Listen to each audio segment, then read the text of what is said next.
A man lies dead on the living room floor. A 26-year-old woman is holding the smoking gun, and when police arrive, they have no idea they're standing at the edge of a nightmare. Before we get too cozy, I'm Matt, and this is Strange Ordinary. I upload 2 videos every week. Strange things, ordinary people. The kind that make you run, not walk up the stairs. So if you're into that sort of thing, please make sure to lock your windows and doors, and roundhouse kick the subscribe button so you don't miss the next upload. Now, let's get into today's story.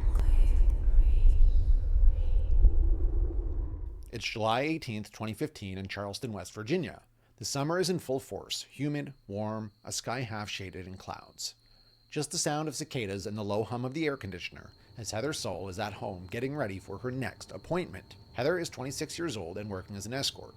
At around 1 p.m., a knock on the door was about to send a shockwave through that small community. You see, sex work isn't exactly a word-of-mouth business. Meetings happen through ads, chat rooms, and phone calls. For that reason, it's usually seen as dangerous because oftentimes the women don't know who it is that they'll be meeting that day. But Heather had done this before, and like it or not, this was just another day at the office, so to speak. So when she heard the knock, Heather got up, walked over to the door, put on a smile, and invited her client Neal Falls into her house. She had no clue as she reached for that doorknob that something sinister was waiting on the other side. Neal was born in 1970 in Oregon. He grew up quiet, withdrawn, and obsessed with weapons and military paraphernalia. He didn't have too many friends, casual acquaintances mostly. He was described as odd by the people that did know him, and at this point was essentially homeless. He was living out of his car, drifting between states, and he had worked various security jobs, even applied for the police, but was never successful. He did, however, get in trouble with the law a few times, mostly traffic and some weapon charges as well. Heather opened the door and with a smile welcomed Neal into her living room. He was a bit awkward, but that was pretty normal in this line of work. Neal entered the living room and Heather closed the door behind him. The door latched shut, and for a moment, everything was quiet. The sound of the AC blowing cold air into the room, and a silence that echoed like a yell through a canyon.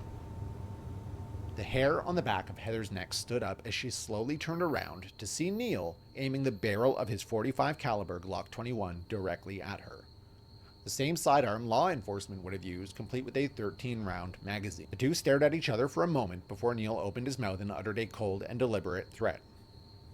Live or die, it's your choice. In that moment, Heather knew she had to fight like her life depended on it because it did. Her blood pressure and pulse spiked immediately, her skin went pale, and adrenaline was kicking in. Neal could sense that Heather was not going to make this easy, and so he rushed toward her with his gun, attempting to bash her over the head. The gun scraped against her arm as they struggled, the metal biting into her skin. Heather clawed and shoved, adrenaline pouring through her veins. She wasn't thinking in words anymore. It was purely primitive, only focused on one thing: survival. A chair toppled over with a crash. The table shook. The hum of the AC was drowned out by the sound of fists, grunts, and the scuffle of shoes on the floor. Neal's hand clamped down hard around the grip of the Glock, trying to force it towards her chest. Heather wrapped her own hands around it, fighting to angle the gun away as the smell of oil and sweat filled the air. Her pulse hammered in her ears, and she could feel her strength giving out, but she knew if he won control of this weapon, she was done. So she twisted and shoved with everything she had. She yanked and pulled the trigger. The shot cracked through the room like lightning. The blast rang in Heather's ears, leaving a high-pitched silence that swallowed the room, and for a moment she couldn't move. Neal's weight slumped down against her, heavy, lifeless, pinning her to the ground. She could feel the heat of his body, the sweat, and the press of dead weight that seemed to crush the last breath out of her chest. Blood seeped warm against her skin. The smell of gunpowder hung thick in the air. It was sharp and metallic, mingling with the sour stench of sweat and fear. Her arms trembled as she pushed, but Neal's body didn't give easily. She had to twist and shove and claw her way free. Every inch that she moved felt like it took everything that she had left.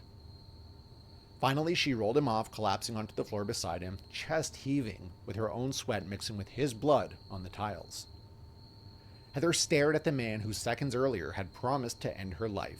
Now he was gone, motionless, eyes open, but empty. She was alive. Somehow, against all odds, she was alive. But the realization hit her just as hard. She had just killed a man.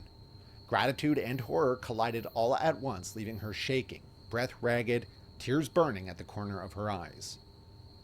Her body screamed to rest, curl up and shut down, but her mind screamed louder. She needed to move and she needed help. Heather forced her hand toward the phone, fingers slick, clumsy, but determined. And with the same trembling hands that had just pulled the trigger, she dialed 911. Her hands shook so badly she almost dropped the phone twice, but finally the line clicked. And she heard, 911, what's your emergency? Heather's voice cracked, half crying, half whispering, and she said, I just shot a man. He tried to kill me. The words tumbled out, jagged, raw, and the dispatcher told her to stay on the line, to breathe, to keep calm. But calm is not really an option at this point, not here, not with Neal's body still on the floor. So you can imagine, minutes crawled by like hours. Heather sat there trembling, the phone clutched to her ear, eyes locked on the corpse. She could still smell the gunpowder. And then, the sound that she'd been waiting for. Tires on gravel, the muffled chatter of radio, boots on her front steps. The door opened and uniformed officers stepped inside. Police secured the scene, stepping carefully around the blood on Heather's floor, and Neal Falls lay motionless with the Glock on the ground beside him. It wasn't until they moved outside, to his car parked just a few feet from Heather's front porch, that the true scale of the nightmare became clear. At first glance, the trunk looked like the back of a handyman's vehicle. Tools, bags, odds and ends. But then the details started to come together. There was a pair of axes, knives with razor-sharp edges, handcuffs, plastic bags, bleach, other cleaning supplies, shovels, and a bulletproof vest. And tucked away, they also found a handwritten list of women's phone numbers, all pulled from escort ads. This was not random, and this was not the trunk of an ordinary man. This was a kill kit. Herself against a bad date gone wrong. She had very likely stopped a serial predator in the middle of a killing spree. Detectives started to map Neal Falls' movements. They compared his travel history against open cases, and a pattern began to form. In states like Nevada, Illinois, and Ohio, women had vanished, often escorts, often under circumstances that mirrored Heather's encounter. It was impossible to pin down just how many victims Neal might have had. Some reports suggested he could be linked to as many as 10 disappearances, maybe more. Law enforcement never confirmed the total, but they all agreed on one thing. If Heather hadn't pulled the trigger, Neal Falls would have gone on killing. Heather Saul never asked to be a hero. She was just trying to survive another day in a dangerous line of work. But in defending her own life, she may have saved countless others. And yet, that's the haunting part. Because Heather wasn't chosen at random, she was targeted, which raises the question, how many others have already been chosen before her and never walked away? Think about it. If Heather hadn't been strong enough to fight, if she'd hesitated for even a second, Neal's spree would have continued. Another woman's door, another knock, another kit pulled from the trunk.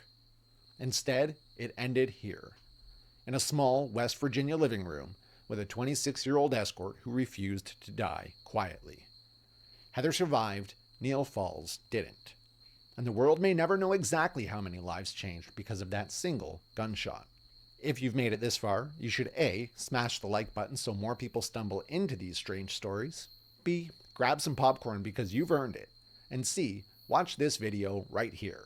It matches the vibe perfectly, and I think you're gonna love it.